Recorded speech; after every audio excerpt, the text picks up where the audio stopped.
తిరుమల తిరుపతి దేవస్థానం స్వామివారి లడ్డూకి సంబంధించినటువంటి అంశంలో చంద్రబాబు నాయుడు చేసినటువంటి వ్యాఖ్యలు దేశవ్యాప్తంగా ఒక ప్రకంపనను సృష్టించాయనే చెప్పుకోవచ్చు. ఒక రాష్ట్రంలోనే కాదు, దేశం మొత్తం దీని మీద చర్చ నడుస్తుంది.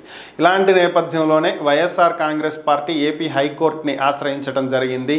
కేవలం రాజకీయపరమైనటువంటి అంశాలలో ఉపయోగించుకోవటం కోసమే ఈ విధంగా చంద్రబాబు నాయుడు వ్యాఖ్యలు చేస్తున్నారని, వెంటనే దీని మీద చర్యలు చేపట్టాలని, ఇది ఎంతోమంది భక్తుల విశ్వాసాలకు సంబంధించినటువంటి అంశమని, కాబట్టి హైకోర్టు దీని మీద వెంటనే చర్యలు తీసుకుని ఒక సిట్టింగ్ జడ్జితోటో లేదంటే సిబిఐ తోటో విచారణ జరిపించాలి అని చెప్పి వారు కోరటం జరిగింది. ఈ వాదనలు విన్నటువంటి న్యాయస్థానం ఈ కేసుని బుధవారానికి వాయిదా వేస్తూ ఈలోపు పిల్ దాఖలు చేయాలని, ఖచ్చితంగా దీని మీద చర్యలు తీసుకుంటామని, అవసరమైతే విచారణకు ఒక కమిటీని వేసి ఆదేశిస్తామని కూడా చెప్పింది. మరి వైసీపీ పిల్ వేస్తుందా లేదా, వేస్తే హైకోర్టు ఎలాంటి నిర్ణయం తీసుకుంటుంది, ఒక సిట్టింగ్ జడ్జితో విచారణ చేపిస్తుందా, అది సింగిల్ జడ్జితో చేపిస్తుందా, కమిటీలో ఎంతమంది సభ్యులు ఉండబోతున్నారు, వీళ్ళు ఏం తేల్చబోతున్నారు, లేదు ఇదంతా కాకపోతే సిబిఐకి ఇస్తుందా, ఇది తేలాల్సినటువంటి అంశం.